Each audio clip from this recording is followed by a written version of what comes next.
In tonight's Gone But Not Forgotten series, the North Adams Transcript. For over 170 years, the Transcript served the residents of the Northern Berkshires, informing the locals and serving as a training ground for world-class journalists.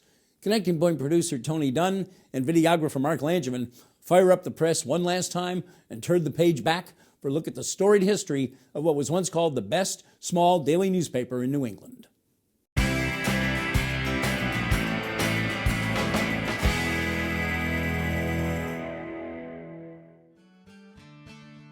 Everybody got the transcript. I used to deliver the transcript when I was real young. It was one of those tent poles of the community. You had the radio, television, and the newspaper. And the newspaper for us was the Transcript. The Transcript covered everything that was moving. And if it wasn't in the Transcript, it was like it didn't happen.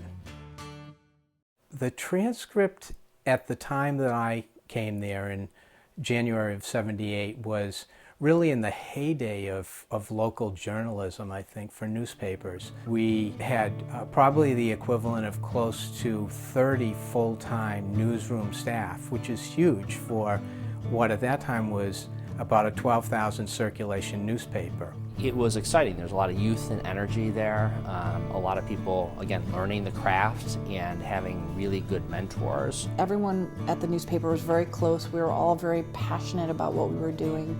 We were all more or less doing it for the first time. The community really respected the paper for the most part. They loved to deride it as well, but we always said, that means you're reading it, right? The newsroom was a hub. People would come into the newsroom, maybe they'd be irate because they didn't like a story, or they'd come in because they wanted a story. And there would be this huge amount of activity. There'd be nothing happening, and then sort of like this burst of activity would happen, and the press would be rolling, and the papers would be coming off, and people would be coming in. And it was sort of exciting to be there. I remember a few times the sports guys blowing off some steam and throwing a football in the newsroom and having it whiz past my head, stuff like that. Probably one of the most exciting things was at one time I got to yell, "Hold the presses," because I found an error on the front page of a tabloid we were working on. We had just a huge news staff that informed people about what was going on in their community. Everybody had a column. So even I wrote a column, and every day of the week, everyone, on a weekly basis, we each wrote about something that we, felt passionate about. And so we met a lot of people, and we told a lot of people's stories. And I mean, for me, it was the most rewarding experience professionally of my life, because I ended up being invited to Thanksgiving, people's houses for Thanksgiving or Christmas. Working at the Transcript, you're definitely part of the community.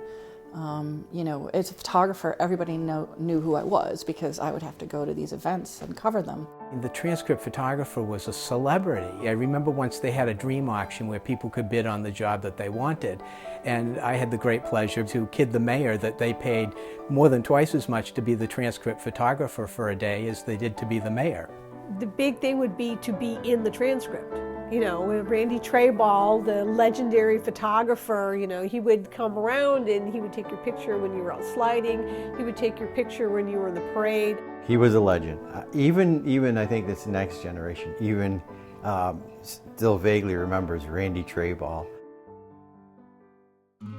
I think the North Adams Transcript was an incredible training ground for many, many journalists and legendary people, Daniel Pearl. He actually wrote to Joe Day and said, "I'd really like to join your newspaper." And so Danny came out, and the Transcript got one of the finest up-and-coming journalists that was available at the time.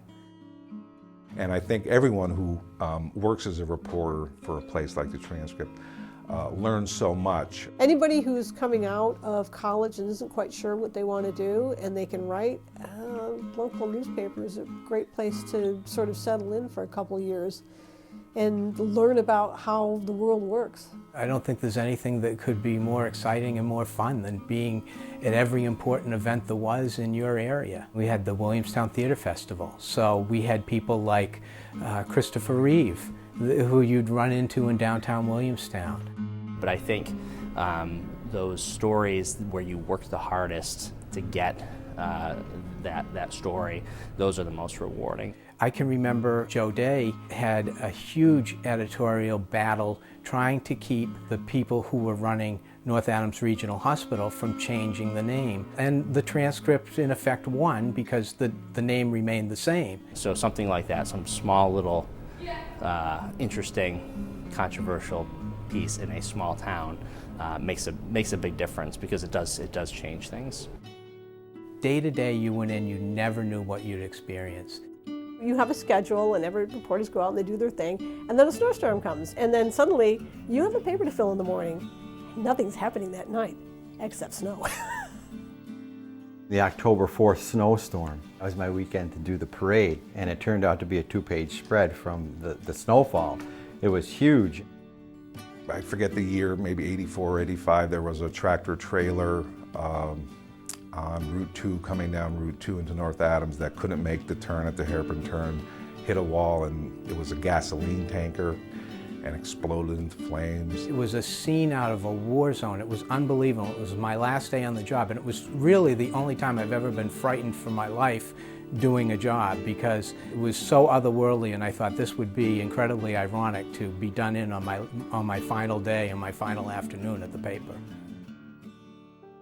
It's interesting that a small hometown newspaper in North Adams, Massachusetts was one of the only publications in the country to do an extra on September 11th. It was only the second special section the Transcript had done. The other one was when World War II ended.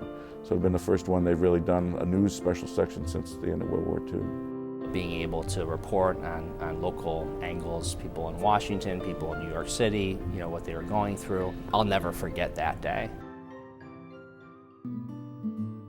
I think, you know, we all knew that someday the Transcript would end.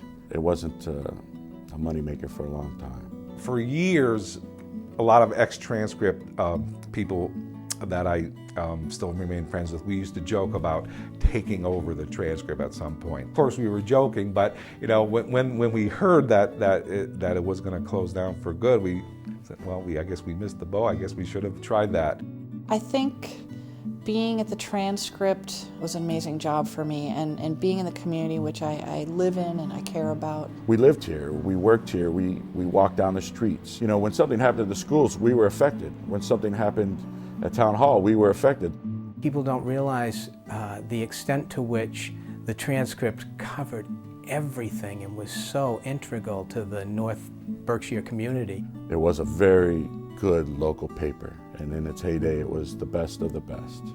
There's still a void, and you know, the Eagle obviously still covers North Berkshire, but it's not quite the same. So I'm hoping that as we move into the future, we'll remember the Transcript and talk about it, because I think it's one of those things that we can't just let disappear into the history, because it covered so much of our lives.